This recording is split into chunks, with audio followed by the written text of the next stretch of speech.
रुसवा music world presence. बोलो बोलो शेरा वाली मैया की।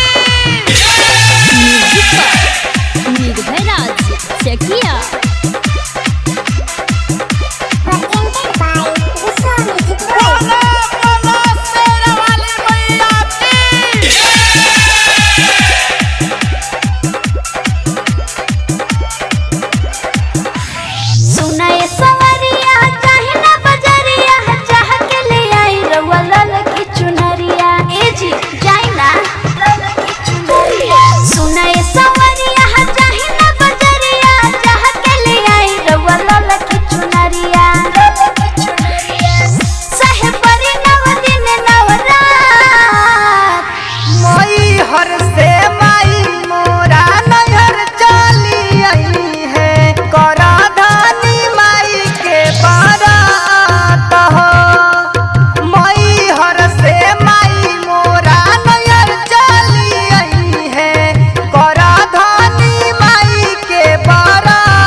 निर्भय राज चकिया।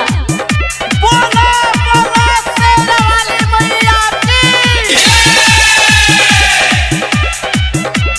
जाई जहाई राजा सोहरिया के अपने खातिर रउआ किन ले हम पगरिया के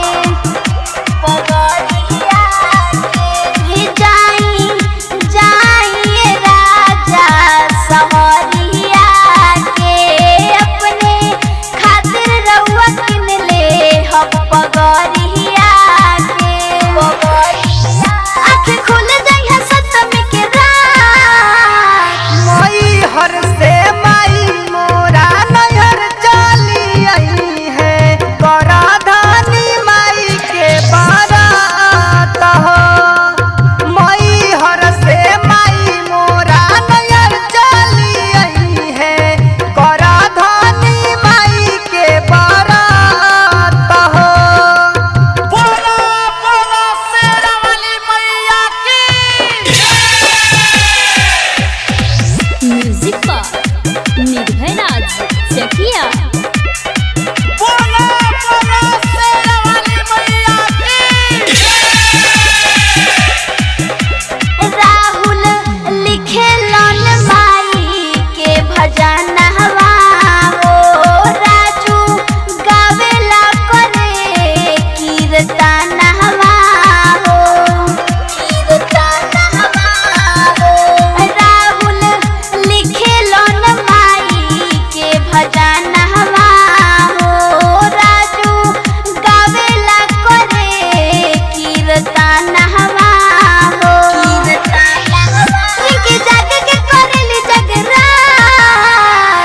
मई हर से माई मोरा नहर चली आई है करा धानी माई के बारात हो।